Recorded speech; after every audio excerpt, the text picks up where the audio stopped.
Ladies and gentlemen, you are watching yet another episode of Eric Lima Shenanigans of 1977. It's Tuesday night, and you know what that means. It's time for your WWE NXT Event Center report. And now here is the man to bring you that report, Mr. Eric M. Lima.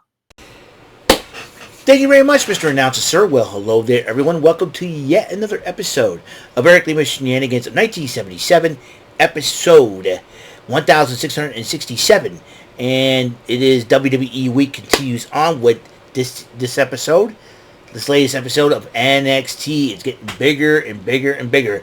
As 3 weeks from today, the NXT will be moving to the CW network. Events are getting huger, they're getting bigger, news are getting bigger.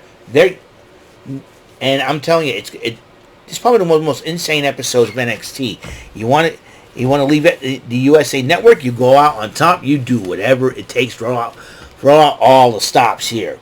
It's a big deal. Now, the NXT Tag Team titles were kicking it out now. It was supposed to be the Rascals versus Nathan Frazier and Axiom for the tag belts, but Wesley's actions, Wesley says he was responsible for attacking Trey Miguel, a little bit more in that situation, and because of that, Rascals are out, the Street Profits were in. They had a great tag team matchup. These two teams were going at it until the Bloodline spoiled the whole situation. And I'm telling you something right now. Hayville should have called her dad's dad. Bloodline's disrespecting the event. She's probably saying, you're a big girl, you know what to do. So there's that. So that ends in a no contest. Meanwhile, NXT Anonymous spots Tony D'Angelo paying someone off to face Oba Femi and try to take him out. Who is this individual that Tony D'Angelo is speaking of tonight? That mysterious individual, will face Oba Femi in a non-title matchup. Meanwhile, the biggest sensation from Japan, the beautiful madness, Giulia, making her debut against Chelsea Green. Who called her Giulia? A little wedding singer reference there. Sorry, Romy. I had to make a Adam Sandler reference because that's what Chelsea Green called Giulia. But Chelsea Green did whatever she can, and guess what? Giulia won the match in her debut. Impressive win over the former WWE Women's Tag Team Champion and Chelsea Green. And Blake Howard interviewed Trick Williams about his last man standing match against Pete Dunne. And then Lexis King gets greatest hits from his intellectuals, where everybody's put a greatest hits compilation of him. And then Oro Mensah attacking Lexis King as he getting his beard trimmed. You see his beard? What a weirdo. Lexis King is a weirdo, man. I would have knocked him out, put ether on Lexis King and shaved that beard and shave his mullet head. Why? You don't want to be like Dad and all that? No problem. Make it look like more like Stone Cold with a clean-shaven version of Stone Cold Steve Austin. What? Anyways. So the women's locker room were warming up, and then Fatal Influence, it's so cute. They're warming up and all that, making a mockery of the women's division. And then Lola Vice is like talking trash, and then Fatal Influence just walks away from the whole situation. Cowards. Then the next title match, the NXT Heritage Cup title on the line. Charlie Dempsey going up against Javon Evans. And in the first round, nobody won. Dempsey picks up the second round. Javon Evans ties it up in the third round. Fourth round, nobody won. In the fifth round, Tavian Heights returned from Japan to get involved during the matchup and giving Dempsey the victory in round 5, keeping the title. Meanwhile, Rosemary and Wendy Chu were goofing around, wrecking a dollhouse while addressing the team of Lyra Valkyria and Tatum Paxley. They'll be facing each other next week on NXT.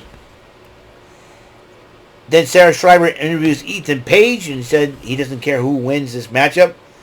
He says he'll be still walking out of the CW network, the NXT champion. Will that happen? Well, I absolutely don't have a dang clue what's going to happen. Who knows? Anything can happen in the WWE, right?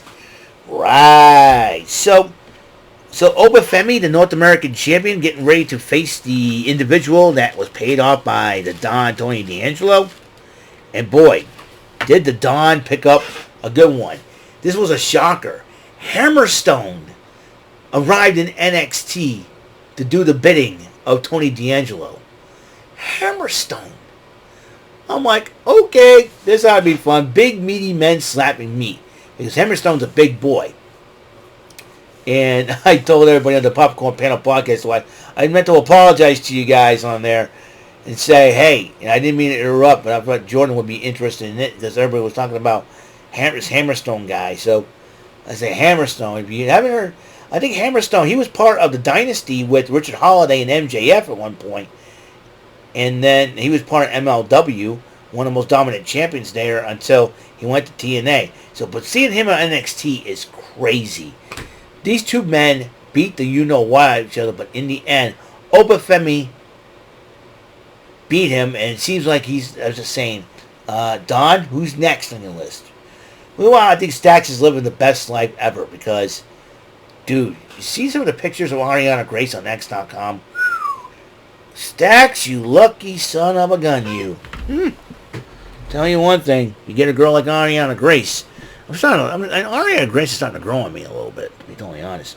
She's one of these women that can be hot and funny at the same time. I.e., Harley Cameron. You can look beautiful and gorgeous and sexy and be funny at the same time. The Jenny McCarthy syndrome, so to speak. You can be hot and funny at the same time. Ladies can do that. I love it. I love it. Meanwhile, speaking of funny, Hank Walker and Tank Ledger going nuts about talking to Mr. Stone and Stevie Turner and said, and they probably want a piece of the Good Brothers. And Mr. Stone said, I'll talk to Ava, and they both give him a hug. And then Stevie Turner's like, and then the cameras turned to Duke Hudson and Chase Yu addressing Ridge Holland. Then Ren Sinclair, still warming up, and basically wants to challenge Kaylani Joyner. He says, you should worry about the woman who is issuing open challenges. And then Kaylani Joyner was talking to Lola Vice. Jada Parker came in with a baseball bat. You see Fatal Influence. Yeah, they skipped out when I called them out. And then, you could, listen. And Lola Vice was being calm to Jada and said, listen, I have a problem with him too. Maybe no, I didn't ask for your help. And then she goes, the way you looked out there last week, maybe I'm going to talk to you later. See you later. I'm going to talk to you later. Jada Parker, if I were you, I would have listened to Lola Vice on this one. You're making a big mistake when then Lola. So, and Lola Vice will be facing JC Jane next week on NXT. Duke Hudson against Ridge Holland, and Ridge Holland ended up winning the matchup, but continued to beat up Hudson to the point where he drove Thea Hale to tears. I'll tell you one thing, Ridge Holland is getting back to be what he used to be in NXT UK. All he needs is realign himself with Pete Dunne. You're talking about the Brawling Brutes. They can both beat up on Sheamus. And then Sheamus is going to need a new partner. Speaking of Pete Dunne, he was addressing Trick Williams. He said he took on 3 guys last night, and then he says he'll take on Trick Williams. He'll be the last one standing. Meanwhile, Vic Joseph, Booker T talked. Wesley grabbed Vic Joseph's headset and basically said, I'm responsible for what happened to Trey Miguel. We're settling this in a street fight on the CW in Chicago. This is going to get uglier than a bony shoe on this one. And then the TNA Knockouts title on the line, an open challenge. Jordynne Grace defending against Soruka. I'm thinking, okay, she's a little taller than Grace. And it could give her quite the challenge. But then when Jordynne Grace, towards the end of the matchup, Jordynne Grace hit Soruka with a muscle buster, about to pin her, but the lights went out. But the lights went back on. Rosemary scared the wits out of her. And then Wendy Chu tried to give her a sleeper hold. Which, with that attack, Grace wins by disqualification because of Rosemary and Wendy Chu's involvement. Meanwhile, Tatum Paxton was excited about teaming up with Lyra Valkyrie again. about shooting Rosemary said, and Lyra Carey's trying to get serious. Said, "Hey, we gotta focus." And then Tatum Paxton goes, "Well, they'll know what happens when they disrespect me." So that is that. And meanwhile, Ava was talking, congratulating Giulia in her in-ring debut, and he says, "You're everything advertised and all that." Funaki was interpreting for her until Roxanne Perez interrupts them, and then looks at Giulia, and then when Funaki trying to interpret, "Don't worry, I got this." She goes, "What's the matter, Roxanne? Roxy, you're not scared of me? Well, you should be." So there'll be a contract signing next week between. Also, a contract signing between Ethan Page and whoever wins the Last Man Standing matchup. Meanwhile, Brooks Jensen was talking to Dion Lennox. He said, "What do you mean by gaslighting? What do you mean?" He said, "You remember what I said last week?" And then Sean Spears interrupts them, and then Sean Spears says, "Hey, listen, don't listen to anybody else. They're trying to manipulate you. They're just like what Brooks and Fallon were." Meanwhile, Eddie Thorpe was getting followed around by some of the beautiful ladies of NXT, including Carmen Petrovich. And then Ashanti Diananis. This guy's a moron. He's trying to pick up chicks.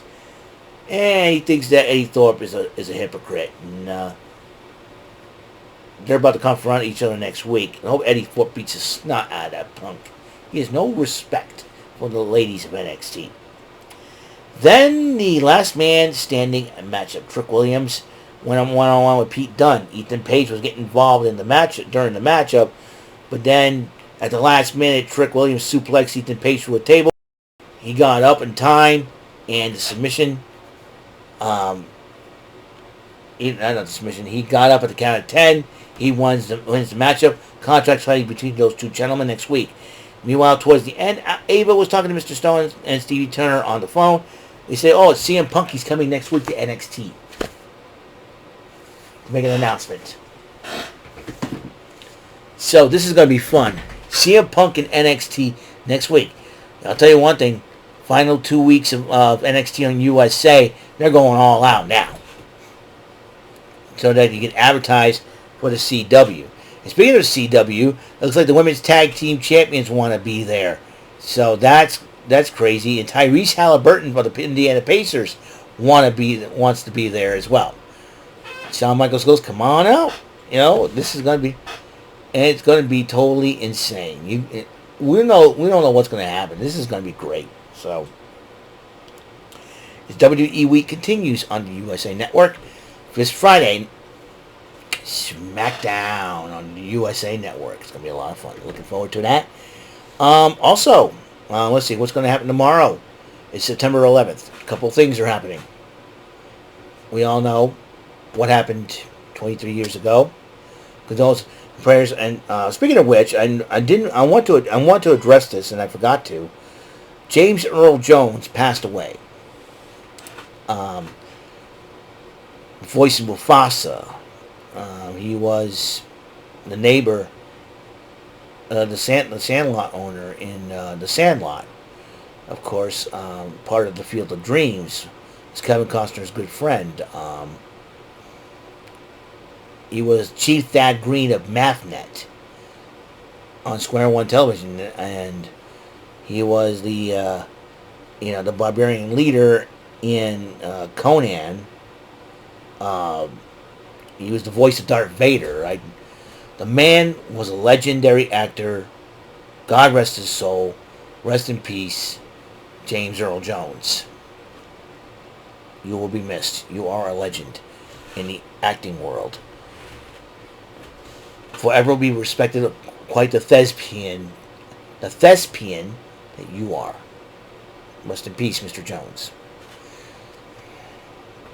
And also, condolences and prayers go out to his family, his friends, and his fans. Also, condolences and prayers go out to the families of those who were lost 23 years ago in that tragedy in 9/11 2021. Two planes crashing in the World Trade Center buildings. A lot of lives were lost that day. So my condolences and prayers to the families who lost their loved ones on that awful day. We'll remember them and we salute them. I'm sure they're watching over you guys. So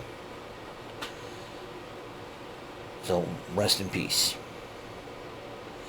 What else is happening? NXT, not NXT, AEW Dynamite, Fallout from All Out. It's going to be very interesting. And here in New Bedford, Jersey, Mike's is going to be opening up the sub sandwiches. I plan on going there tomorrow for lunch to pick up a tuna fish sandwich.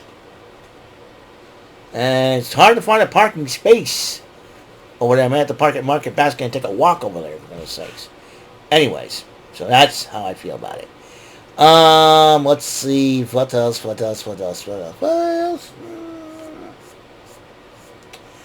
And then Thursday. Big things happen on Thursday. Marvel vs. Capcom Fighting Collection digitally available on the PS4, Steam Deck, and the Nintendo Switch. Will be available on Xbox next year. Physical copy will be available for the Switch and PS4 November the 22nd. That'll be a couple months away. I've already pre-ordered for mine. Yay. Let's see. What else?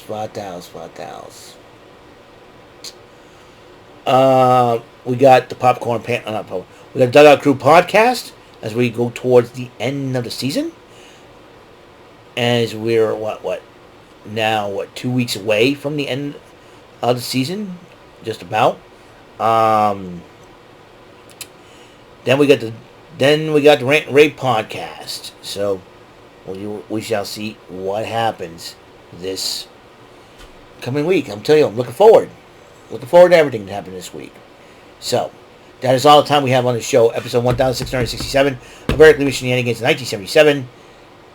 Episode NXT Event Center for the 10th, 2024, with part of WWE Week. We'll see what happens. So I will see you guys later. You guys have a wonderful day, blessed night, I should say. There's already nighttime.